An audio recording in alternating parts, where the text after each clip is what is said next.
오늘 마태복음 28장 전체를 살펴보도록 하겠습니다. 지난 3개월 조금 넘는 시간 동안 함께 해주셔서 감사합니다. 오늘 마지막 결론을 함께 살펴보겠습니다. 어제 저희들이 부활하신 주님께서 가서 모든 족속으로 제자를 삼으라는 선교의 명령에 대해서 살펴보았습니다. 예수님의 부활로 죄와 사망을 정복하시고 구속사를 완성하셨기 때문에 이제 복음을 전하기만 하면 예수님을 믿는 자들이 생기고 영혼의 추수가 가능해진 선교의 시대가 열렸다고 말씀드렸습니다. 그리고 선교의 명령이 주님의 재림과 연결되어 있기 때문에 성도들의 인생 목적과 사명은 복음을 땅끝까지 전하는 이 선교에 있어야 한다고 말씀을 드렸습니다. 마태복음 28장은 부활하신 주님께서 선교의 명령을 주신 것으로 끝나는데요. 그렇다면 복음의 사명을 감당하기 위해서 우리에게 필요한 것은 무엇일까요? 오늘 본문이 그 부분에 대한 메시지를 주고 있는데 함께 살펴보겠습니다. 오늘 본문의 결론이 선교의 명령으로 끝나죠. 그런데 그 이전에 부활하신 주님께서 명령하신 것이 하나가 더 있습니다. 이 명령 다음에 선교의 명령이 나와요. 주님께서는 부활하신 다음에 선교의 명령을 먼저 주신 게 아니라 제자들에게 갈릴리로 가라는 명령을 먼저 주셨습니다. 오늘 본문에 보면 부활하신 주님께서 도망간 제자들에게 갈릴리로 가라 이 명령을 2번 주신 것을 보게 됩니다. 막달라 마리아와 다른 여인들이 예수님의 무덤을 찾아갔습니다. 이미 돌은 굴려져 있었고 천사들이 여인들을 맞이했어요. 그러면서 예수님의 부활 소식을 알려주면서 마태복음 18장 7절에 이렇게 말씀합니다. 그가 죽은 자 가운데서 살아나셨고 너희보다 먼저 갈릴리로 가시나니 거기서 너희가 배우리라. 그러니까 갈릴리로 가라는 것입니다. 그 여인들이 제자들에게 이 소식을 전하러 달려갔을 때 도중에 예수님을 만납니다. 부활하신 주님께서 그 여인들을 만나서 다시 한번 갈릴리로 가라는 명령을 주세요. 10절을 읽어보겠습니다. 이에 예수께서 이르시되 무서워하지 말라. 가서 내 형제들에게 갈릴리로 가라. 거기서 나를 보리라. 마태복음 26장 32절에도 동일한 말씀이 나옵니다. 내가 살아난 후에 너희보다 먼저 갈릴리로 가리라. 그렇다면 한 가지 질문이 생깁니다. 부활하신 주님께서 왜 제자들에게 갈릴리로 가라고 하신 것일까요? 베들레헴이나 예루살렘, 벳세다 다른 도시들도 많은데 왜 하필 갈릴리에서 만나자고 하셨을까요? 이 갈릴리가 중요한 이유는 이곳이 제자들이 예수님을 처음 만났던 장소입니다. 그리고 사명을 받았던 장소예요. 상징성이 있는 장소입니다. 마태복음 4장을 보면 예수님께서 갈릴리 바닷가에서 이 제자들을 만납니다.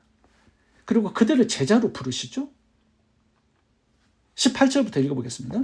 갈릴리 해변에 다니시다가 두 형제 곧 베드로라 하는 시몬과 그 형제 안드레가 바다에 그물 던지는 것을 보시니 저희는 어부라.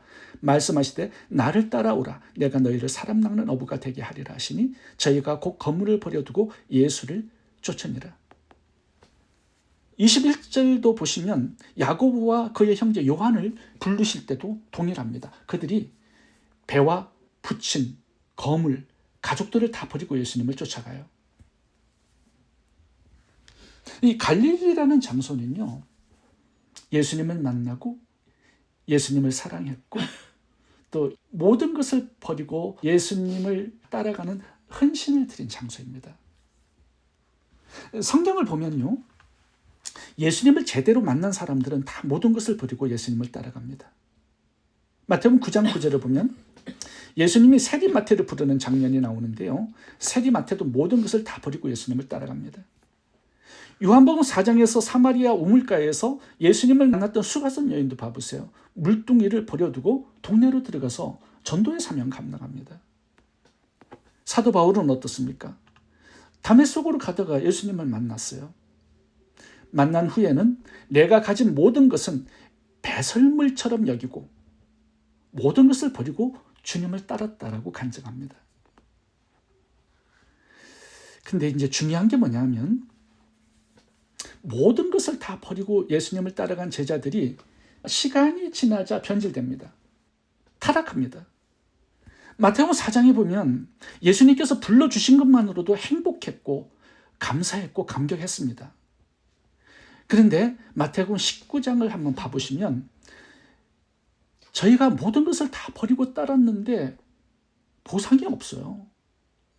그래서 질문합니다. 베드로가 대표적으로 질문해요. 주님, 우리가 모든 것을 다 버리고 따랐는데 뭔가 있어야 하지 않겠습니까? 보상을 달라는 요구를 하고 있습니다. 27절 읽어보겠습니다. 보소서, 우리가 모든 것을 버리고 주를 쫓았사오니 그런즉 우리가 무엇을 얻으리이까? 예전에는요, 포도원에 오후 5시에 들어온 일꾼처럼 은혜에 감격해서 일했지만 이제는 보상과 상급, 축복이 있어야만 주님을 따르고 섬기는 사람으로 바뀌어버린 것입니다.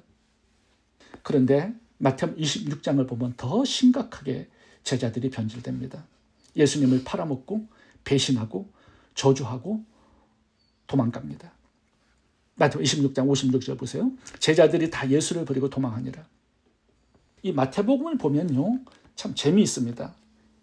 제자들의 변질되는 타락하는 그런 모습들을 자세하게 기록해 놨어요. 마태복음 4장 모든 것을 버리고 예수님을 따라갑니다. 마태복음 19장 보상을 바라고 요구합니다.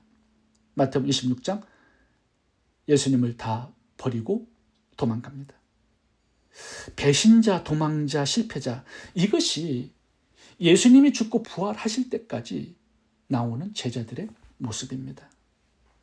그런데 마태복음 28장의 마지막 결론을 봐보세요. 이 형편없는 실패자들에게 세상을 맡깁니다. 복음의 사명을 맡겨요. 정말 대단한 주님이세요. 뭘 믿고 이들에게 복음을 맡기고 세상의 영혼들을 맡기는 것입니까?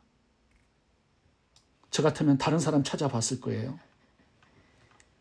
정말 형편없는, 정말 아무것도 기대할 수 없는 그런 제자들을 향하여서 예수님은 이 세상의 영혼들을 맡겨주셨습니다. 왜 그랬을까요? 오늘 본문에 중요한 이유가 있습니다. 갈릴리에서 제자들이 치유와 회복의 시간을 경험했기 때문입니다.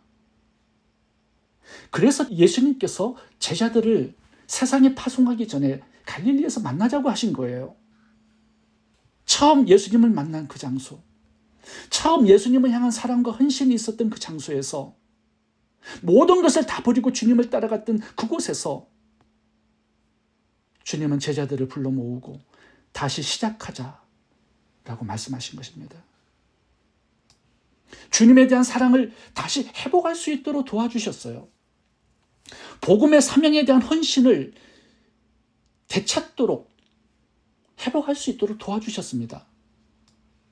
주님은 갈릴리에서 제자들과 함께 시간을 가지셨어요. 그리고 그들의 병든 마음, 상처받은 마음, 실패에 대한 좌절과 절망, 병든 영혼을 고쳐주시고 회복시켜 주셨습니다. 이 갈릴리의 만남과 치유와 회복의 시간이 있었기 때문에 제자들은 믿음을 회복할 수 있었고요. 세계 선교의 사명을 감당하는 제자들이 될 수 있었던 것입니다. 이 갈릴리에서 제자들이 회복했던 것은 세 가지였습니다. 첫 번째는 주님을 향한 사랑입니다. 요한복음 21장을 보면 부활하신 주님이 갈릴리 바닷가에서 배신하고 도망간 제자들을 찾아오십니다. 그리고 조반을 차려주세요. 찾아와 주신 것도 감사한데, 용서해 주신 것도 감사한데 조반까지 차려주셨습니다. 음식을 먹으면서 눈물이 나고 감동에 밀려왔을 것입니다. 실패한 자신들, 배신하고 도망간 자신들을 끝까지 포기하지 아니하시고 찾아와 주신 그 주님, 감사가 넘쳤을 겁니다. 여전히 끊임없이 나를 사랑하신다라는 것을 확신하게 되었을 것입니다. 그리고 예수님께서 대표성을 가진 베드로에게 질문합니다. 네가 나를 사랑하느냐? 이렇게 3번 질문하심으로 3번 부인하고 저주한 이 베드로의 실패를 만회할 수 있도록, 회복할 수 있도록 도와주셨어요. 그리고 마지막으로 내 양을 먹이라, 내 양을 치라 사명을 맡겨주셨습니다. 비록 너희는 나를 배신하고 도망했지만 나는 너희를 끝까지 사랑한다. 나는 너희를 믿는다. 이렇게 표현하신 것입니다. 제자들은 왜 자신들이 실패했는지를 깨닫게 되었어요. 주님을 향한 사랑이 식어졌기 때문입니다. 그걸 깨닫게 하시고 주님을 향한 사랑의 마음을 회복할 수 있도록 도와주셨습니다. 복음의 사명 이전에 회복해야 할 것이 있습니다. 그것이 주님을 향한 사랑이에요. 주님을 향한 사랑이 가득할 때 순종은 쉬워지고요. 사명은 가벼워집니다. 그리고 기쁨이 생깁니다. 결국 주님 향한 사랑을 갈릴리에서 회복했기 때문에 제자들은 복음을 위해서 삶을 드리고 다 순교로 인생을 마칠 수 있었던 것입니다. 두 번째, 갈릴리에서 회복해야 할 것은요, 보상이 아니라 은혜 때문에 일하는 것입니다. 보상의식이 아니라 은혜의식으로 일하는 이것을 회복해야 합니다. 제자들은 처음에 모든 것을 버리고 주님을 따라갔습니다. 주님 한 분이면 충분했습니다. 그런데 몇 년의 세월이 흐른 후에 이제는 뭘 받아야 예수님을 따라가는 보상 심리로 가득한 제자들이 되어버렸습니다. 우리가 모든 것을 버리고 주를 쫓아 싸우니 그런즉 우리가 무엇을 얻으리이까? 이것은 제자들만의 질문이 아니라 우리 모두의 질문일 것입니다. 우리가 제자들만큼은 아니지만 많은 것을 포기하고 예수님을 따라갔고 섬겼습니다. 예전에는 11조, 감사, 구제, 선교, 헌금 드리는 것이 아깝지 않았어요. 근데 이제는 인색한 마음, 아까운 마음이 듭니다. 이렇게 헌신하고 충성했다면 하나님 이 정도는 보상해 주셔야 하지 않겠습니까? 이런 마음이 생겨요. 그런데 경제는 더 쪼그라들고 생활에 어려움이 많아집니다. 마음에는 섭섭함과 원망, 불평이 생겨요. 보상을 바라고 주님을 따라가잖아요. 끝까지 주님을 따라갈 수 없습니다. 주님을 끝까지 섬길 수 없습니다. 왜냐하면 보상이 내가 원하는 만큼 내가 원하는 때에 오지 않기 때문입니다. 여러분, 최종적인 보상과 상급과 면류관은 우리가 천국에서 받는 것입니다. 나를 위해서 목숨을 버리신 주님 앞에 어떻게 보상을 바라고 뻔뻔스럽게 헌신할 수 있겠습니까? 구원의 은혜가 너무 크기 때문에 베푸신 은혜를 조금이라도 갖기 위해서 일하는 저희들이 되어야 할 줄 믿습니다. 세 번째 회복은 주님을 위한 희생입니다. 부활하신 주님께서 갈릴리에서 제자들을 만난 후에 사랑의 회복과 사명의 회복을 주시면서 마지막으로 하나를 더 추가해 주셨습니다. 그것이 뭐냐 하면 복음을 위한 목숨의 희생입니다. 요한복음 21장 19절을 읽어보겠습니다. 이 말씀을 하시면 베드로가 어떠한 죽음으로 하나님께 영광 돌릴 것을 가르치시미로라. 이 말씀을 하시고 베드로에게 이르시되 나를 따르라. 예전에도 나를 따르라는 말씀을 주셨습니다. 근데 다시 한번 나를 따르라는 거예요. 왜냐하면 그때는 겉으로는 따랐지만 마음을 다해서 따르지는 않았습니다. 근데 여기에서 나를 따르라고 말씀하신 것은요, 네의 목숨을 다해서 나를 따르라는 거예요. 그런 희생을 각오하고 복음의 사명을 맡으라고 말씀하고 있는 것입니다. 그럴 때 복음의 사명에 성공할 수 있다는 말씀을 주시는 거죠. 모든 제자들이요, 갈릴리에서 예수님을 만난 다음에 사랑도 회복하고 사명도 회복하고 주님을 위해서 목숨을 버리는 이 희생도 회복합니다. 이 희생이 왜 중요하냐 하면 사도행전 1장을 보면 딱 끝까지 내 증인이 되리라는 말씀이 나오잖아요. 근데 거기에 정인이라는 이 단어가 헬라어로 보면 순교자와 같은 어근입니다. 그러니까 그리스도의 정인이 되려면, 복음을 전하려 하면은 순교를 각오해야 한다는 뜻이에요. 사도행전 전체가 어떻게 복음이 땅끝까지 전파되는가를 설명하는 책인데요. 예루살렘, 온 유대, 사마리아 땅끝까지 복음이 어떻게 넘어가는가를 자세하게 설명해 놓았습니다. 복음이 다음 지역으로 넘어갈 때마다 항상 순교자의 피가 나옵니다. 사도행전 1장에 예수님이 순교하시고 예루살렘에 복음이 들어가요. 사도행전 7장에 스데반이 순교하고 온 유대에 복음이 들어갑니다. 사도행전 12장에 야고보가 순교하고 사마리아에 복음이 들어가고요. 사도행전 28장 이후에 12 제자들과 초대교회 성도들이 순교하고 로마와 유럽과 온 세상에 복음이 들어갑니다. 우리가 세계 선교의 사명을 맡았습니다. 우리가 초대교회 성도들처럼 복음을 위해서 목숨을 드릴 수는 없지만 재정과 시간의 희생은 드려야 합니다. 선교사님들을 후원하고 선교지 현지 목회자들을 재정으로 후원하는 이런 작은 희생이 있을 때 복음이 전파되는 거죠. 복음의 열매를 맺게 되는 거죠. 이방인의 숫자가 채워지고 주님의 재림은 준비될 수 있는 것입니다. 아무것도 희생하려고 하지 않아. 그러면 그 어떤 열매도 얻을 수 없습니다. 복음의 순교자가 필요합니다. 누군가의 희생 위에 복음의 열매가 맺혀지는 거예요. 사도행전 20장부터 읽어보고 마치도록 하겠습니다. 나의 달려갈 길과 주 예수께 받은 사명 곧 하나님의 은혜의 복음 전가하는 일을 마치려 하면 나의 생명을 조금도 귀한 것으로 여기지 아니하노라.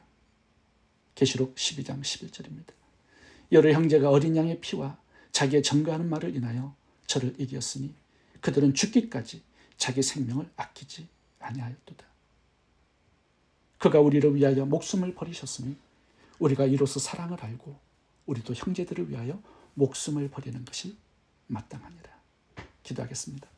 좋으신 하나님, 식어버린 믿음과 사랑, 죽어버린 우리의 사명, 복음을 위한 희생정신 다시 회복할 수 있도록 도와주옵소서. 땅끝까지 복음을 전하라는 선교의 명령에 희생과 헌신과 충성을 다하여 이방인들의 숫자를 채우고 주님의 재림을 잘 준비하는 저희 모두가 되게 해 주옵소서. 예수님의 이름으로 기도합니다. 아멘. 아멘.